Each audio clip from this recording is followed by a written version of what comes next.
नमस्कार। स्कूल विद्यार्थी इस चैनल में आप सभी का बहुत बहुत स्वागत। मेरा नाम है सोनाली जाधव। स्कूल विद्यार्थी ये चैनल खास करके स्कूल गोइंग स्टूडेंट्स और उनके पेरेंट्स के लिए बनाया गया है ताकि उनको पढ़ने में थोड़ी हेल्प हो जाए।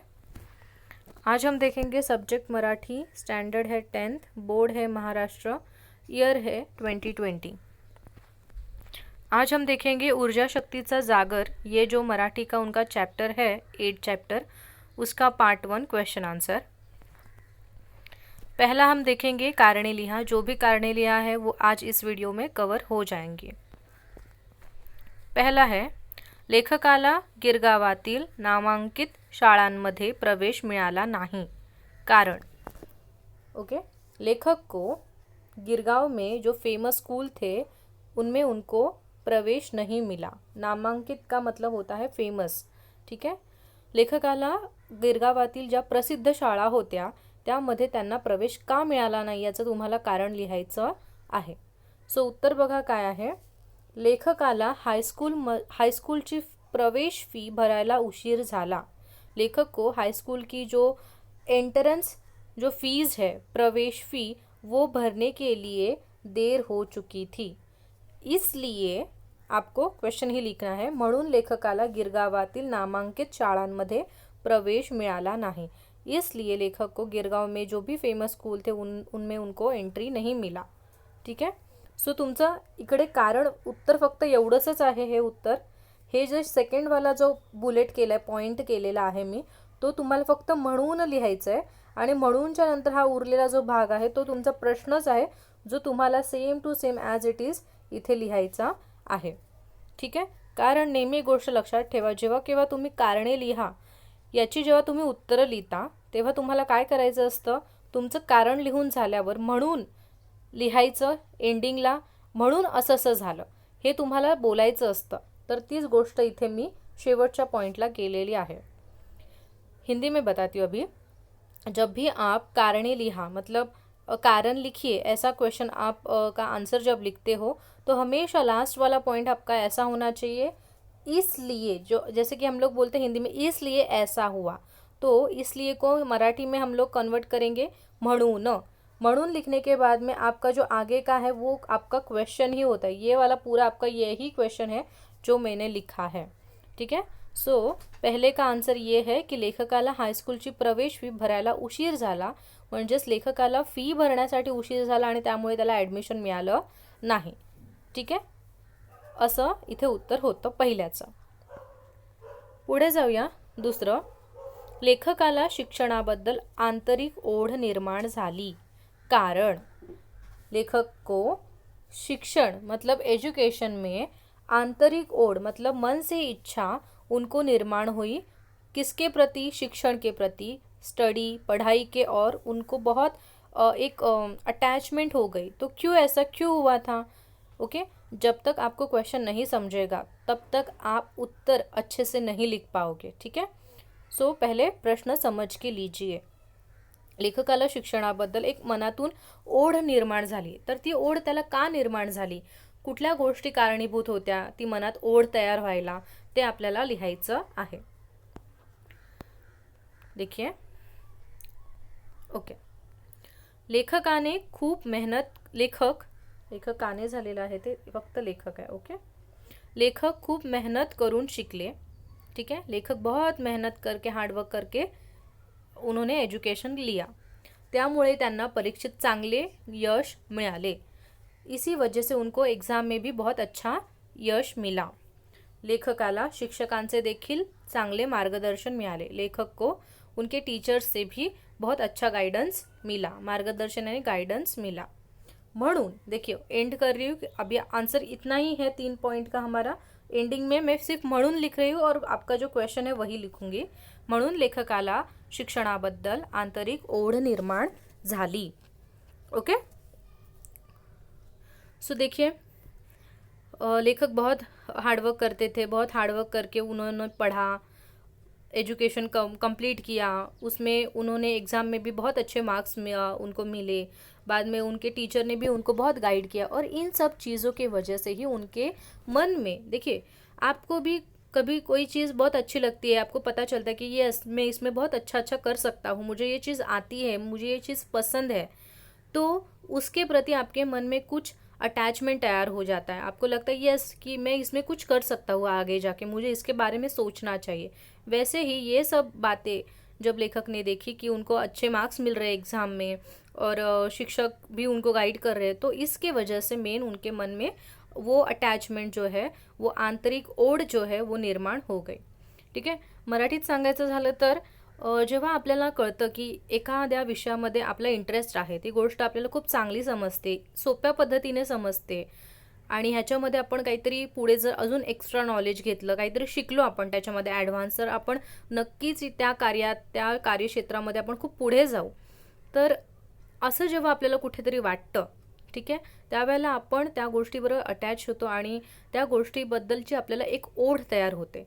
ओके, जसं की मराठी सब्जेक्ट आहे जो तुम्हाला पहिला आवडत नव्हता, पण हळूहळू व्हिडिओ बघून त्या गोष्टी तुम्हाला समजायला लागल्या, तुम्हाला कळायला लागलं की नाही हे आपल्याला समजते आता, आपण ह्याच्यामध्ये जर अजून अभ्यास केला तर आपल्याला खूप छान मार्क्स येतील, म्हणून तुमची जी ओढ जी नव्हती आधी ती हळूहळू व्हायला लागली।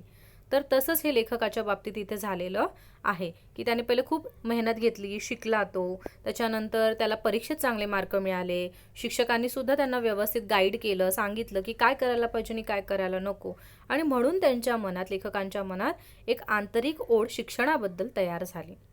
ओके, पुढे जाऊया। तिसरा क्वेश्चन, लेखकाच्या आईला काँग्रेस हाऊसमध्ये काम मिळाले नाही, कारण लेखक की माँ को कांग्रेस हाउस ये प्लेस है, वहाँ पे उनको जॉब नहीं मिला लेखक की माँ को, तो क्यों नहीं मिला, ये आपका क्वेश्चन है।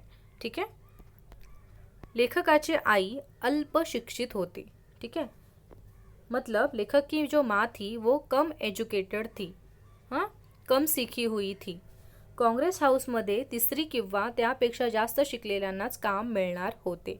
काँग्रेस हाउस में जो थर्ड स्टैंडर्ड तक पढ़ा है या थर्ड स्टैंडर्ड से आगे जो पढ़ा है उनको ही जॉब मिलने वाला था, ये उसकी क्या थी, टर्म्स एंड कंडीशन थी। और म्हणून, देखो एंडिंग कर रही हूँ, म्हणून के बाद में क्वेश्चन ही लिखूंगी फिर से, म्हणून लेखकाच्या आईला काँग्रेस हाऊसमध्ये काम मिळाले नाही, इसलिए लेखक की माँ को काँग्रेस हाउस में काम नहीं मिला। ठीक है, सो यहाँ पे एक ध्यान दीजिए चीज़, अल्प शिक्षित यानी कि अनएजुकेटेड नहीं होता, अल्प शिक्षित यानी कम सीखी हुई।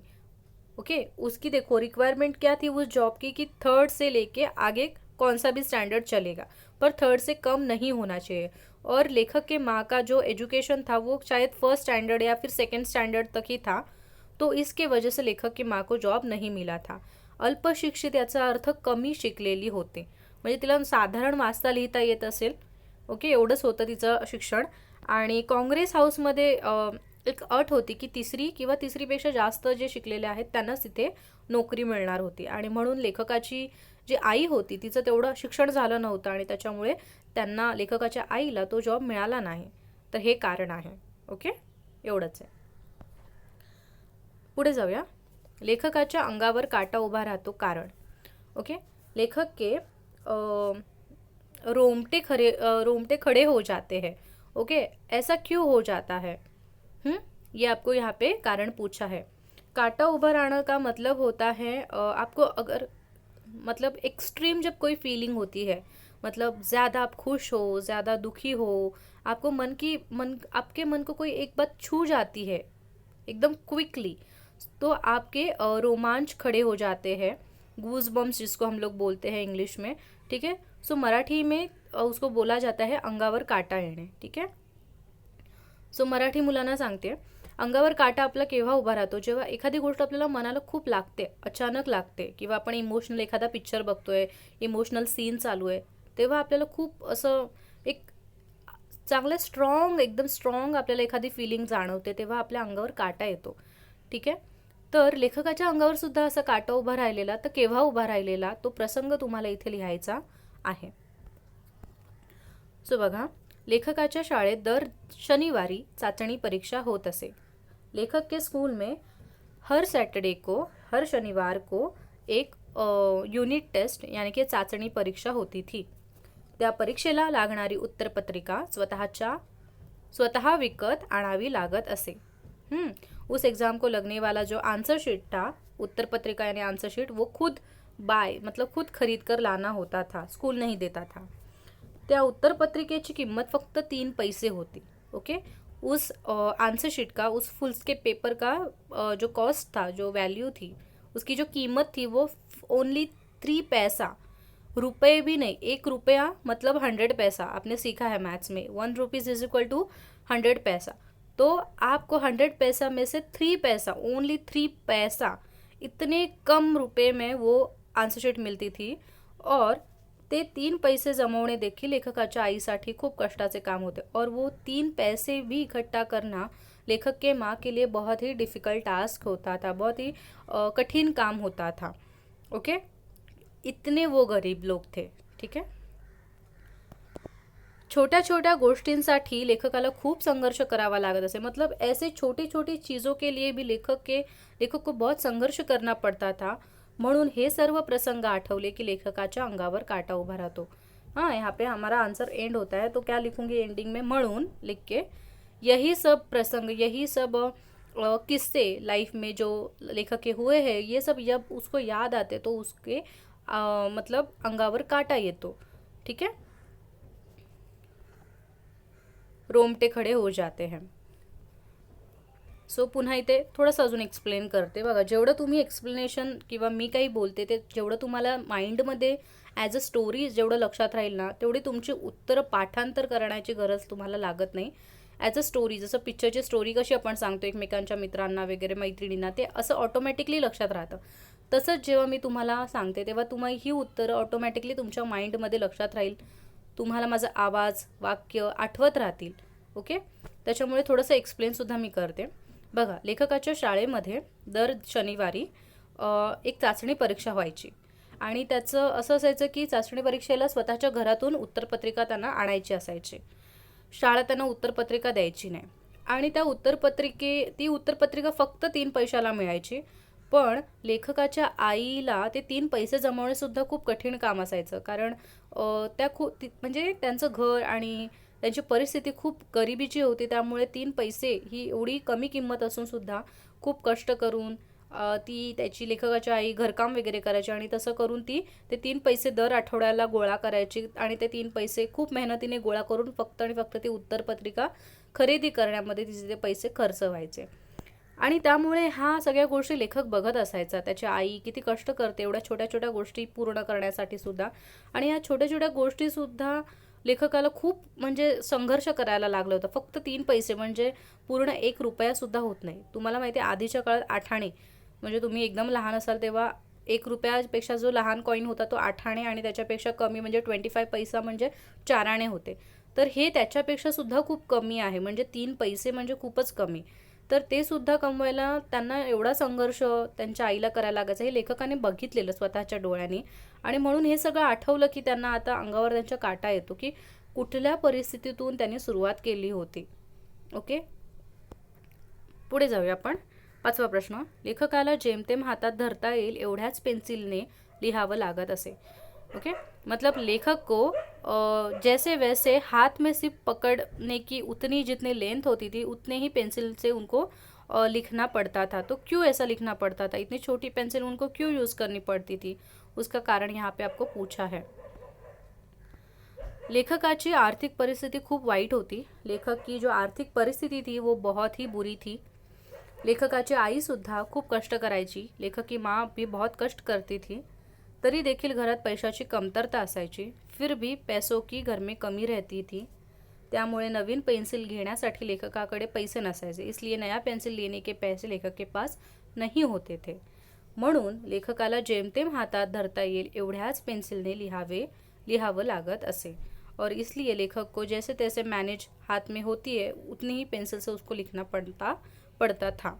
हाँ, ये आपका यहाँ तक आंसर है. यहाँ ये आंसर, और ये मैंने एंडिंग के लिए म्हणून लिख के क्वेश्चन ही लिखा है. ठीक है. सो देखिए, सगळ्यात पहिलं, लेखकाची आर्थिक परिस्थिती खूप वाईट होती. याचं तुम्ही असं सुद्धा लिहू शकता की लेखक खूप गरीब परिस्थितीमध्ये राहत होता, असं सुद्धा वाक्य बनवू शकता इथे. लेखकाची आईसुद्धा सतत खूप कष्ट करायची, खूप मेहनत करायची. का तर ही जी गरिबी आहे ती संपून जाईल. पण तरीसुद्धा एवढं कष्ट करूनसुद्धा त्यांना पैशाची नेहमी कमतरता असायची, कारण लेखकाचे वडील नव्हते, फक्त आई आणि मुलगा असे दोघं जण राहायचे. एवढं कष्ट करून काम करूनसुद्धा त्यांना नेहमी पैशाची कमी ती असायचीच, भासायचीच. त्यामुळे लेखकाला कधीच नवीन पेन्सिल घेण्याइतपत त्याला 3 पैशाची एक आन्सर शीट घ्यायला पैसे नव्हते. तर पेन्सिल म्हणजे नव्हतेच, पैसेच नव्हते. शिक्षणच खूप मेहनत करून आणि खूप कष्ट करून त्यांना ते शाळेची फीज वगैरे भरत होते. त्यामुळे पेन्सिल वगैरे विकत घेण्याचे पैसे त्यांना नव्हते, याची जाणीव लेखकाला होती. त्यामुळे हातात फक्त मावेल एवढी लहान पेन्सिल जरी असली तरी ते त्या पेन्सिलने लिहायचे. पण नवीन पेन्सिल विकत घेण्यासाठी कधी त्यांनी स्वतःहूनच आईकडे हट्ट केला नाही. ओके, कारण त्यांना माहिती होतं की ऑलरेडी आपली आई खूप कष्ट करते आपल्यासाठी, तर आपण ते बोलूच नाही, आपल्याला समजते ती गोष्ट. ओके, त्याच्यामुळे लेखकाला जेमतेम हातात धरता येईल एवढी पेन्सिल घेऊन लेखक त्यांचा काही अभ्यास जो काही असायचा ते करायचे. ओके, सो अशा प्रकारे आपले इथे कारणे लिहा बघा सगळे संपलेले आहेत. आय होप ते तुम्हाला कळले असतील. मराठीतून जास्तीत जास्त एक्सप्लेन करण्याचा प्रयत्न केलेला आहे, कारण तुम्हाला उत्तर मराठीतून लिहायचं आहे. हिंदीतून थोडं का सांगते, कारण नॉन महाराष्ट्रीयन मुलांना ते समजावं की काय ऐकतात आणि काय वाचतात. ठीक आहे, सो आता आपण पटकन सगळे क्वेश्चन आन्सर एकदा वाचून घेऊया, जेणेकरून तुम्हाला शॉर्टकटमध्ये एकदम फास्ट क्विक अशी छोटीशी रिव्हिजन होईल. नेहमी लक्षात ठेवा, रिव्हिजन छोटीशी का होईना पटकन करून घ्यायची, त्याच्यामुळे आपल्याला समजतं की आपण काय ऐकलं आहे आणि किती आपल्या डोक्यात आहे आणि किती आपण विसरलो आहे. Okay, so start. कारणे लिहा.